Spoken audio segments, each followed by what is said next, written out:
गिर पड़ो। जो नीचे गिर पड़ा तो सब जितनी बिटरियां रही गाँव की सुमारा सब हसन लगी। अब जो हसन लगी सो सुषपाल आग बबूला हो गया, कहने लगा अबे हंस रही हो, जब हम रुक्मणी के संग ब्याह करके आई और जब रुक्मणी मेरे घर आई तब तुम्हें जलियो, मेरी रुक्मणी को देख देख के हमें हंस ले, खूब हंस ले। अब बड़े बड़े अपशगुन होने लगे, बड़े बड़े अपशगुन होने लगे।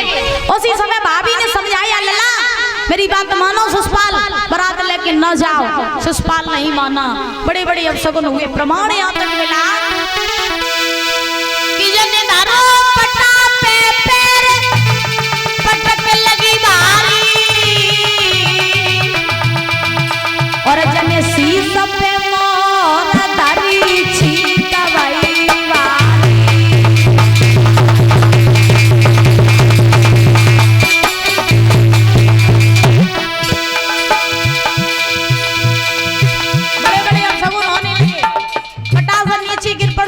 मोर दरी छीक हो गई। महाराज बिलैया घर में भाभी रही खुशियाए ठरगरी काए बोलोई।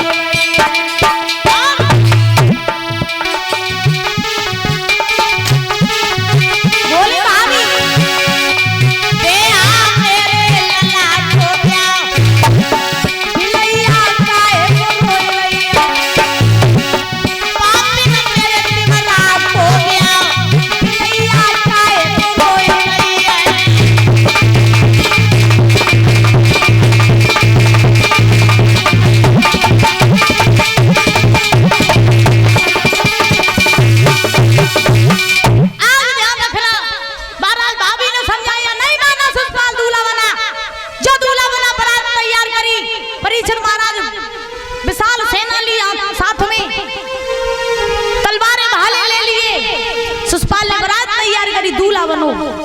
दूल्हा बन करके सुषपाल चल करके परीक्षित महाराज कुंदनपुर में आया। और जब सुषपाल कुंदनपुर में आया, रुकुम ने देखा कि मेरा साला सुषपाल बारात लेकर के आ गया।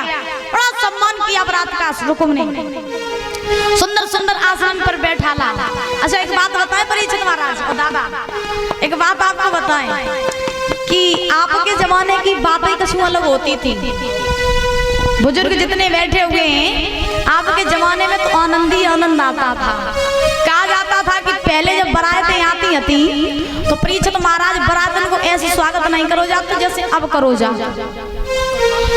पहले जब बारातें आती थी तो जितने जो लड़की का पिता होता था चारपाई बिछवा देता था, सुंदर बिछौना लगवा देते थे, तब बारात को सुंदर सम्मान करते थे, बहुत अच्छो सम्मान। आजकल प्रथा का चली खड़े खड़े आओ, खड़े खड़े खाओ, खड़े खड़े जाओ। आज की प्रथा क्या चली महाराज, आजकल बैठो तो नसीब है ही नहीं, खड़े खड़े आते, खड़े खड़े खाते, खड़े खड़े चले जाते। अब बताओ जो सम्मान हुआ ऐसा सो करें आप, ऐसा सो करें चली जाओ। आजकल की ऐसी महाराज जनरेशन चल रही है, आजकल की ऐसी पीढ़ियां हैं। फिर कोई बात नहीं, कलयुग है, मॉडल जमाना है तो सब कुछ मॉडल ही मॉडल चलने लगो। इधर श्री सुखदेव जी समझा रहे हैं राजन परीक्षित, रुकुम ने सुषपाल का बड़ा सम्मान किया, सुंदर से आसनों पर बैठालने के बाद में बारात का सम्मान कर रहा है रुकुम। इधर रुक्मणी को पता चला, रुक्मणी को पता चला कि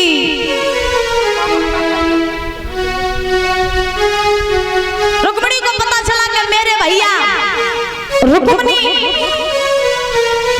मेरी शादी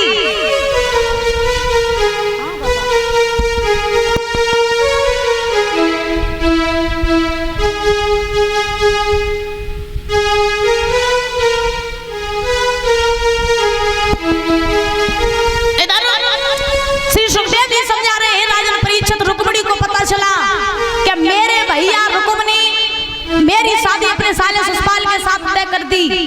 तो रुक्मणी जो नहीं अपने आंगन में बैठ के रोने लगी, और जो रुक्मणी रोने लगी मन ही मन में कहने लगी, कन्हैया से प्रार्थना करने लगी, कन्हैया मैंने बचपन से लेकर के आज तक तुम्हारे नाम की रटन लगाई, मैंने तुमसे प्रेम किया, मैंने तुम्हें अपने हृदय में बसाया। मैंने ये सोचा था कि जीवन में कुछ भी हो जाए, विवाह करेंगे तो केवल तुम्हारे साथ। और आज मेरे प्रेम का क्या सिला मिला कि मेरे भैया रुकुम ने अपने साले सुषपाल के साथ मेरी शादी तय कर दी।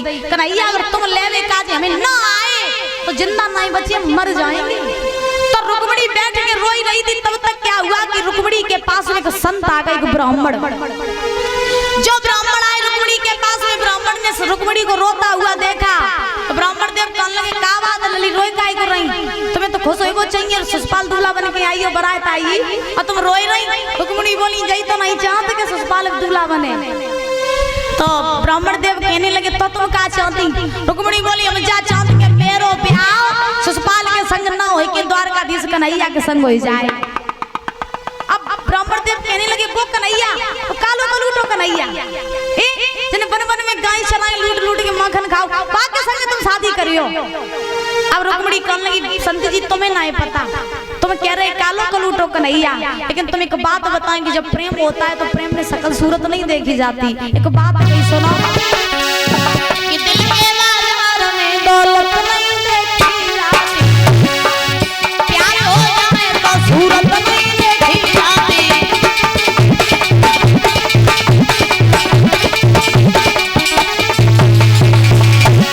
जवाब दिया रुक्मिणी ने, सुनो पंडित जी तुम्हें नहीं पता, जब कोई हृदय में बसता है तो फिर क्या नहीं देखी जा सकल सूरत कैसी है, धन दौलत कितना है। सुनो, दिल के बाजार में दौलत नहीं देखी जाती, नहीं देखी जाती। प्यार हो जाए तो सूरत नहीं देखी जाती, प्यार हो जाए तो सूरत नहीं देखी जाती।